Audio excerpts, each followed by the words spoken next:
हम बात करेंगे कंपोनेंट्स ऑफ ब्लड। ये लेक्चर बहुत ही बेसिक है and it is like the first lecture जो आपको फॉलो करना चाहिए, सुनना चाहिए अगर आप लैब टेक्नोलॉजी के कोई भी कोर्सेज में हैं, जैसे कि बीएमएलटी, डीएमएलटी, सीएमएलटी। तो सबसे पहले तो ये पता होना चाहिए क्योंकि पूरा जो लैब है उसका बेसिस है ब्लड का इन्वेस्टिगेशन, ब्लड का एग्जामिनेशन।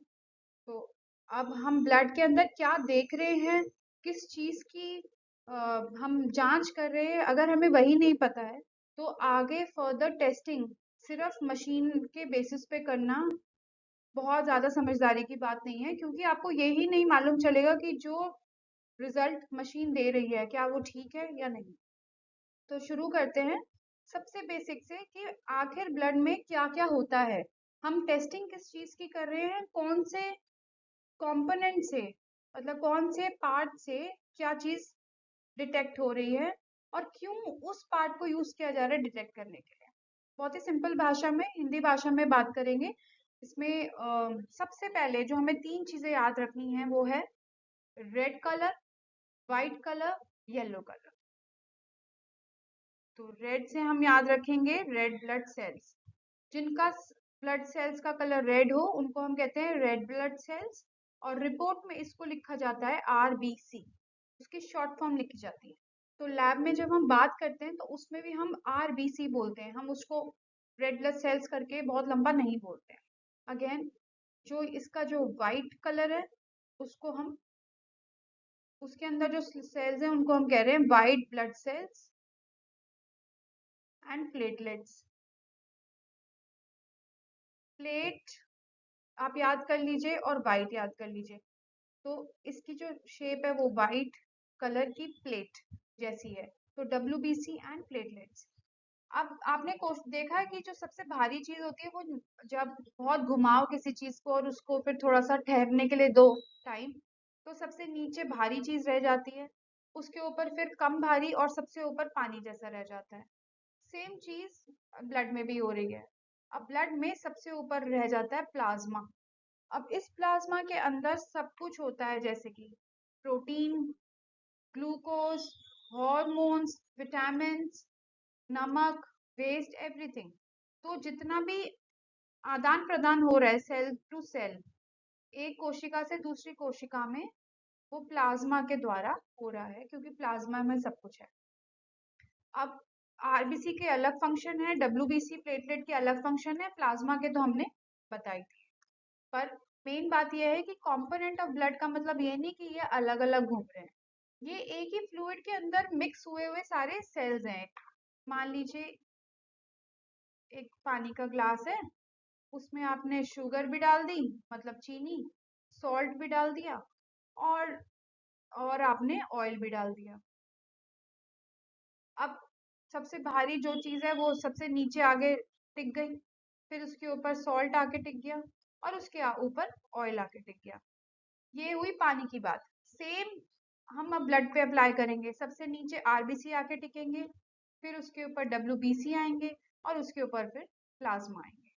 इसी तरीके से आपको हमेशा याद रखना है कि तीन कंपोनेंट होते हैं ब्लड के, और जो टेस्टिंग है वो मेनली प्लाज्मा वाले एरिया से होती है, क्योंकि अगर आप इसको लेना चाहें और सैंपल को मशीन में किसी चीज के लिए यूज करना चाहे तो ये आधे से ज्यादा तो पाइप ब्लॉक कर देगी, क्योंकि गाढ़ापन है। तो सबसे हल्की चीज और सबसे किफायती चीज, मतलब जिसमें सबसे ज्यादा इंफॉर्मेशन है, वो है ये वाला एरिया।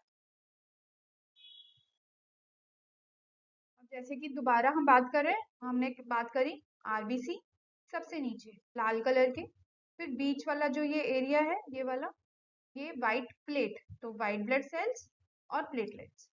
ठीक है, तो वाइट ब्लड सेल्स 5 प्रकार के होते हैं, 1 2 3 4 5, और प्लेटलेट्स होते हैं। अब रेड ब्लड सेल से हम हम करते हैं कि रेड ब्लड सेल से हमारी हीमोग्लोबिन बनता है। हीमोग्लोबिन क्या करता है बॉडी में? हीमोग्लोबिन हमारी पूरी बॉडी में ऑक्सीजन को इधर से उधर ले जाने के लिए काम आता है। इसीलिए जब हीमोग्लोबिन की मात्रा कम हो जाती है तो पेशेंट की सांस फूलने लग जाती है, क्योंकि ऑक्सीजन की जो टैक्सी है, मतलब हीमोग्लोबिन, वही नहीं है। तो पैसेंजर किस में बैठेगा?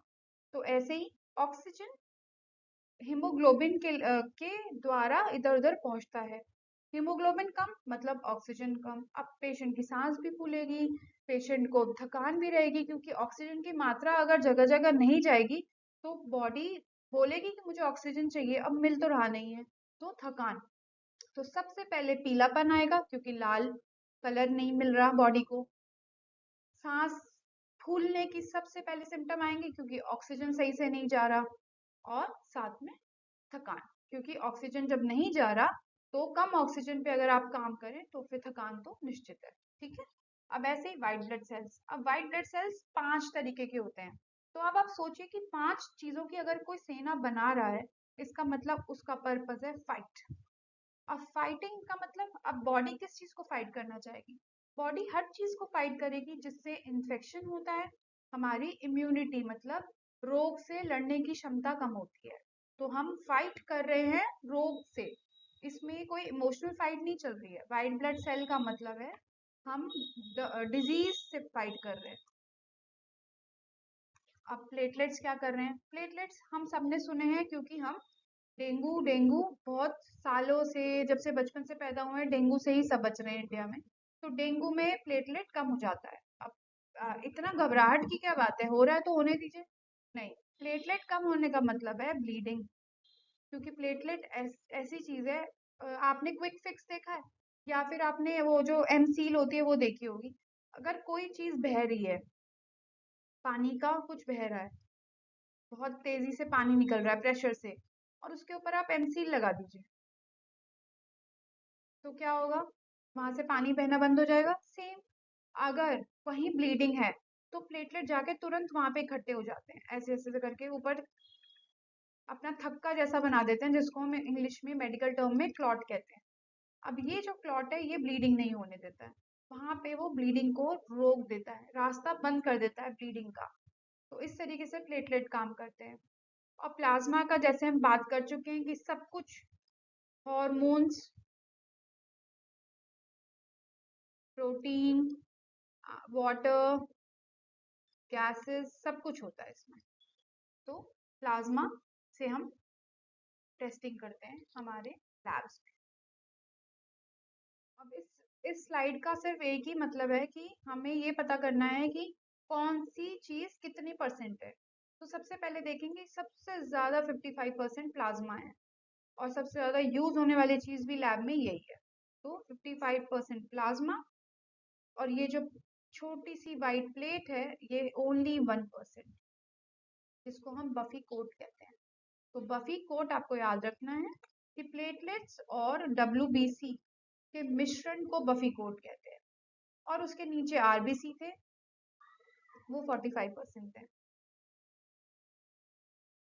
अब कहने वाली बात है कि ये हो क्यों रहा है, किस लिए हो रहा है, ये कैसे हो पा रहा है कि हम तो लाल ब्लड निकाल रहे हैं, उसके 3 भाग कैसे बन रहे हैं? वो इस मशीन से बन रहे हैं। ये जो मशीन है इसमें इतने सारे जो ये वाले स्पेस है, इसके अंदर ये ट्यूब रखी जाती हैं। एक पेशेंट की नहीं होती, कम से कम 10-15 पेशेंट की एक साथ रख दी जाती हैं। फिर इसे एक स्पीड पे घुमाया जाता है गोल गोल, और उस मूवमेंट की वजह से ना इसके 3 भाग बन जाते हैं। तो क्या होता है, उस मूवमेंट की वजह से सबसे भारी चीज नीचे, फिर कम भारी और सबसे हल्की ऊपर सेटल हो जाती है। और इसीलिए ब्लड निकालने के बाद सेंट्रीफ्यूगेशन इज वेरी इंपॉर्टेंट। ठीक। और उसके 3 भाग बनते हैं ऐसे। अब अगर हमें माइक्रोस्कोपी करनी है तो क्या करेंगे? अगर हमें माइक्रोस्कोपी करनी है तो हम सीधा यहाँ से माइक्रोस्कोपी करेंगे, हम यहाँ से नहीं करेंगे क्योंकि ऊपर पानी है। पानी में अगर आप कुछ मान लीजिए स्लाइड के अंदर देख क्या पाएंगे? कुछ नहीं दिखेगा। देखना है तो पूरा सब कुछ इसमें मिक्स्ड है, तो मिक्सचर में आप देखिए कि कौन सी चीज मिल रही है कौन सी नहीं मिल रही। क्योंकि स्लाइड में, माइक्रोस्कोप में आपको ऐसा नहीं मिलेगा कि आरबीसी अलग पड़े हैं, डब्ल्यूबीसी अलग पड़े हैं, प्लेटलेट अलग पड़े हैं, नहीं। आपको सब चीजें इधर उधर उधर मिक्स मिलेंगी। तो अगर आपको माइक्रोस्कोपी देखनी है तो आप इस यूज ब्लड को यूज करिए। और अगर आपको इंस्ट्रूमेंट्स के अंदर सैंपल चलाना है, जैसे कि लिवर का टेस्ट करना है, किडनी का टेस्ट करना है, या कोई भी टेस्ट करना है, थायराइड का टेस्ट करना है, तो फिर आप ये वाला सैंपल लेंगे। तो इस तरीके से सेंट्रीफ्यूगेशन की मदद से हम एक होल ब्लड को ऐसा बना सकते हैं।